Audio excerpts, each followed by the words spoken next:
Chapter 6. The Prosecutor Catches Mitya.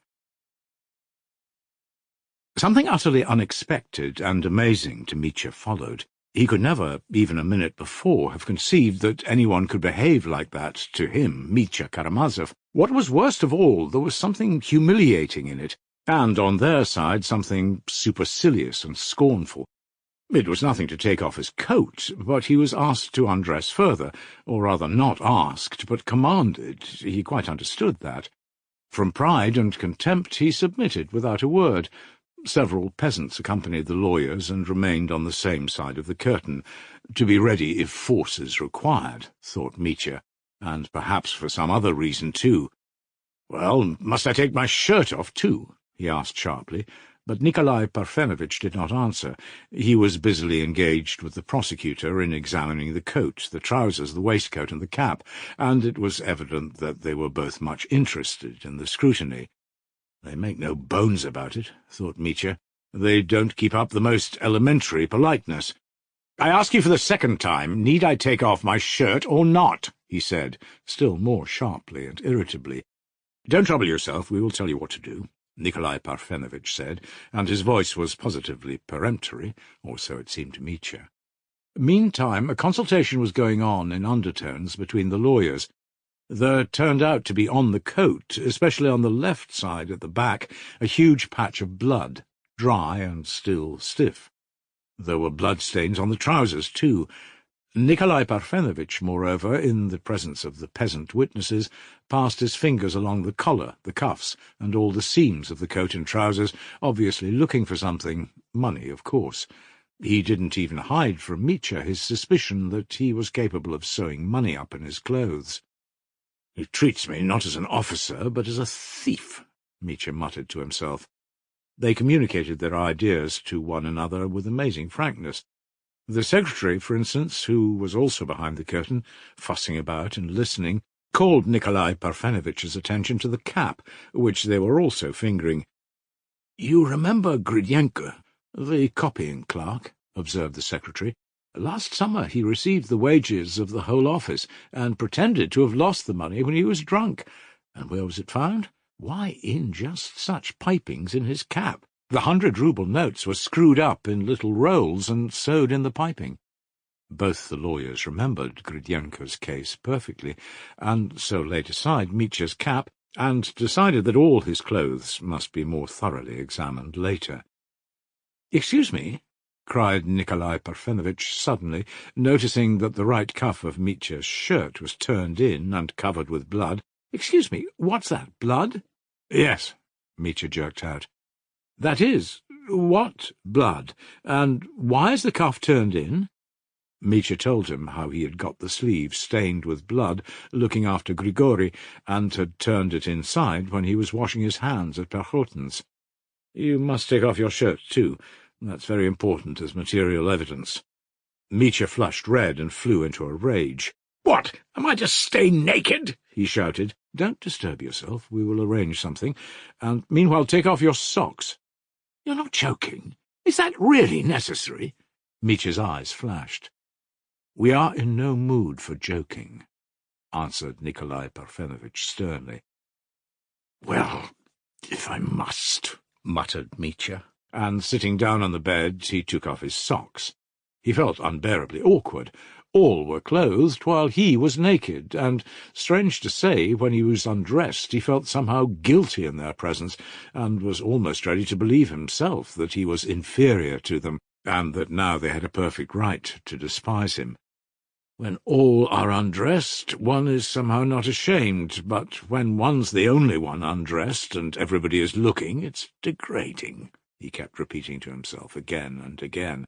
"It's like a dream. I've sometimes dreamt of being in such degrading positions." It was a misery to him to take off his socks. They were very dirty, and so were his underclothes, and now everyone could see it. And what was worse, he disliked his feet. All his life he had thought both his big toes hideous. He particularly loathed the coarse, flat, crooked nail on the right one, and now they would all see it. Feeling intolerably ashamed made him at once, and intentionally, rougher. He pulled off his shirt himself. Would you like to look anywhere else if you're not ashamed to? No, there's no need to at present. Well, am I to stay naked like this? He added savagely. Yes, that can't be helped for the time. Kindly sit down here for a while. You can wrap yourself in a quilt from the bed, and I'll see to all this. All the things were shown to the witnesses. The report of the search was drawn up, and at last Nikolai Parfenovitch went out, and the clothes were carried out after him. Ippolit Kirillovitch went out too. Mitya was left alone with the peasants, who stood in silence, never taking their eyes off him. Mitya wrapped himself up in the quilt. He felt cold. His bare feet stuck out, and he couldn't pull the quilt over so as to cover them. Nikolai Parfenovitch seemed to be gone a long time, an insufferable time. He thinks of me as a puppy, thought Mitya, gnashing his teeth. That rotten prosecutor has gone too, contemptuous, no doubt. It disgusts him to see me naked. Mitya imagined, however, that his clothes would be examined and returned to him, but what was his indignation when Nikolai Parfenovitch came back with quite different clothes, brought in behind him by a peasant. "Here are clothes for you," he observed airily, seeming well satisfied with the success of his mission. "Mr. Kalganov has kindly provided these for this unusual emergency, as well as a clean shirt. Luckily, he had them all in his trunk. You can keep your own socks and underclothes." Mitya flew into a passion. "I won't have other people's clothes," he shouted menacingly. "Give me my own." "It's impossible." "Give me my own! Damn Kalganov and his clothes, too!" It was a long time before they could persuade him, but they succeeded somehow in quietening him down. They impressed upon him that his clothes, being stained with blood, must be included with the other material evidence, and that they had not even the right to let him have them now, taking into consideration the possible outcome of the case. Mitya at last understood this. He subsided into gloomy silence and hurriedly dressed himself. He merely observed, as he put them on, that the clothes were much better than his old ones, and that he disliked gaining by the change. The coat was, besides, ridiculously tight. Am I to be dressed up like a fool for your amusement? They urged upon him again that he was exaggerating, that Kalganov was only a little taller, so that only the trousers might be a little too long, but the coat turned out to be really tight in the shoulders.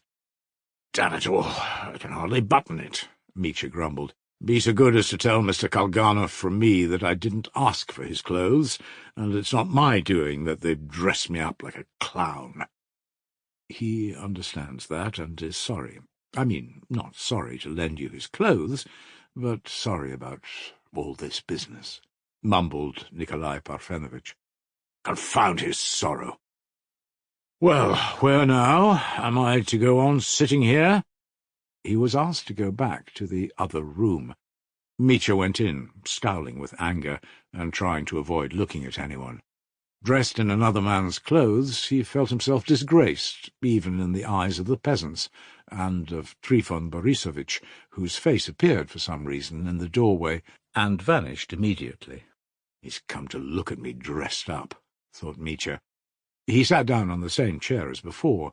He had an absurd, nightmarish feeling, as though he were out of his mind. "Well, what now? Are you going to flog me? That's all that's left for you," he said, clenching his teeth and addressing the prosecutor.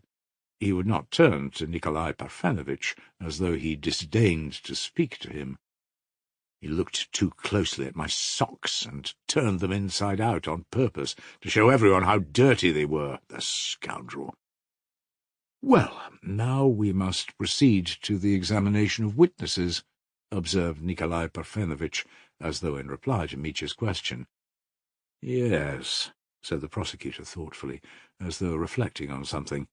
"We've done what we could in your interest, Dmitri Fyodorovitch," Nikolai Parfenovitch went on. "But having received from you such an uncompromising refusal to explain to us the source from which you obtained the money found upon you, we are, at the present moment—" "What is the stone in your ring?" Mitya interrupted suddenly, as though awakening from a reverie. He pointed to one of the 3 large rings adorning Nikolai Parfenovitch's right hand. "Ring?" repeated Nikolai Parfenovitch with surprise. "Yes, that one, on your middle finger, with the little veins in it. What stone is that?" Mitya persisted, like a peevish child. "That's a smoky topaz," said Nikolai Parfenovitch, smiling. "Would you like to look at it? I'll take it off." "No, don't take it off!"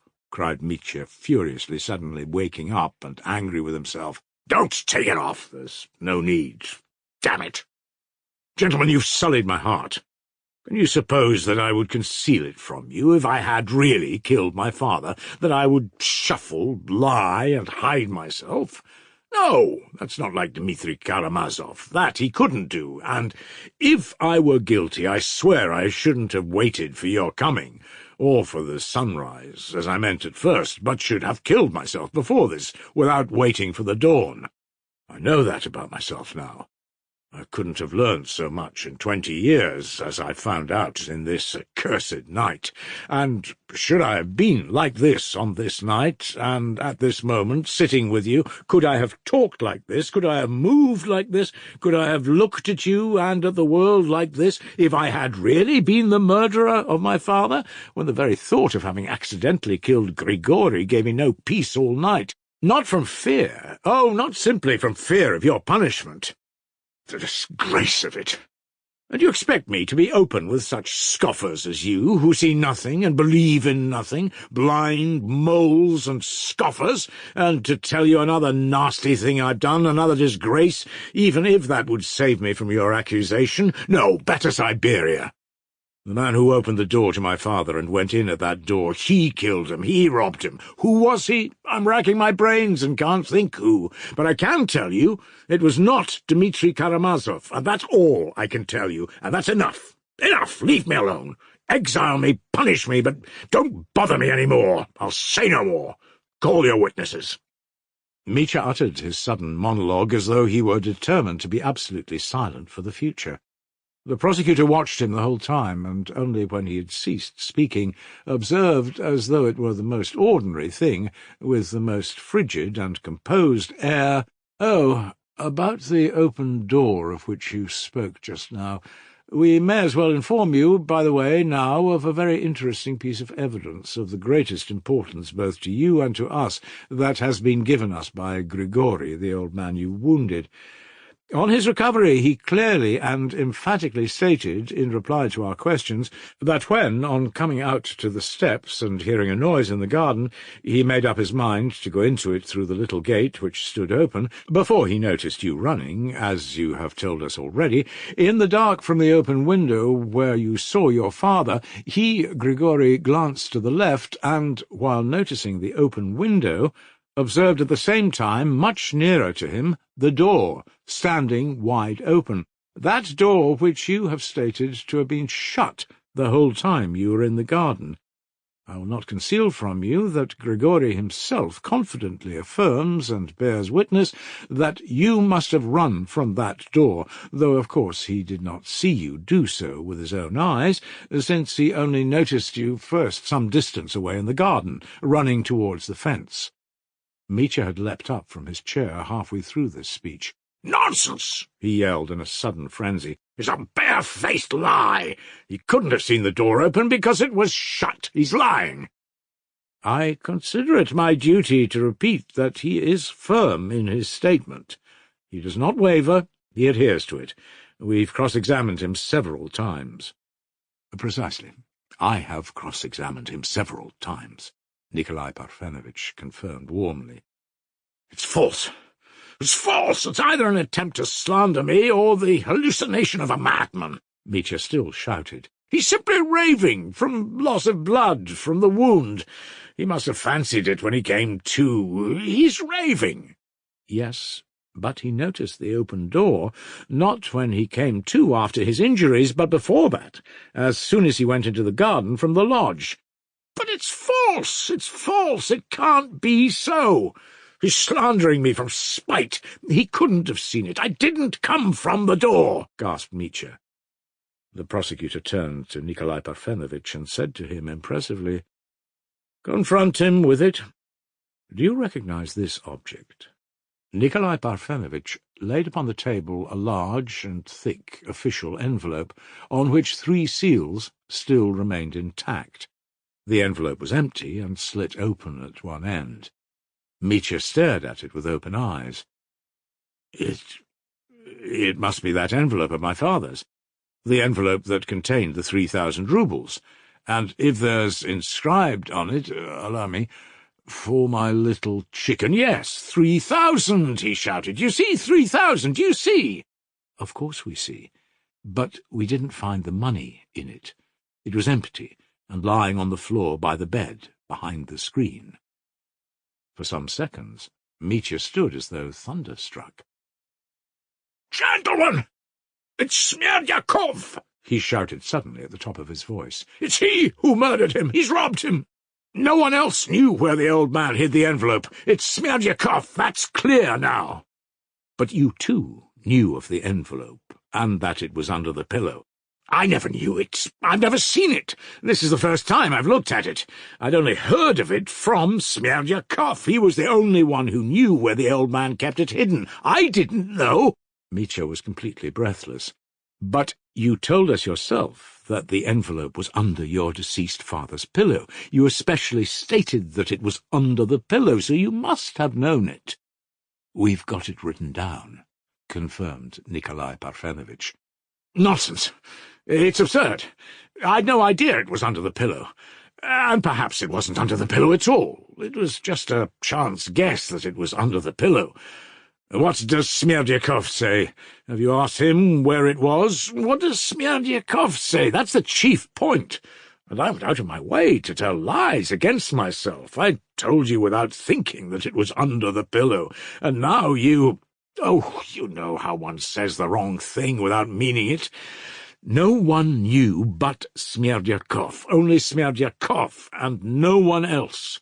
He didn't even tell me where it was, but it's his doing, there's no doubt about it. He murdered him, that's as clear as daylight now." Mitya exclaimed more and more frantically, repeating himself incoherently, and growing more and more exasperated and excited. "You must understand that, and arrest him at once. He must have killed him while I was running away, and while Grigory was unconscious. That's clear now. He gave the signal, and Father opened to him, for no one but he knew the signal, and without the signal Father would never have opened the door." "But you're again forgetting the circumstance," the prosecutor observed, still speaking with the same restraint, though with a note of triumph, "that there was no need to give the signal if the door already stood open when you were there, while you were in the garden." The door, muttered Mitya, and he stared speechless at the prosecutor. He sank back helpless in his chair. All were silent. "Yes, the door. It's a nightmare. God is against me," he exclaimed, staring before him in complete stupefaction. "Come, you see," the prosecutor went on with dignity, "and you can judge for yourself, Dmitri Fyodorovitch. On the one hand, we have the evidence of the open door from which you ran out, a fact which overwhelms you and us.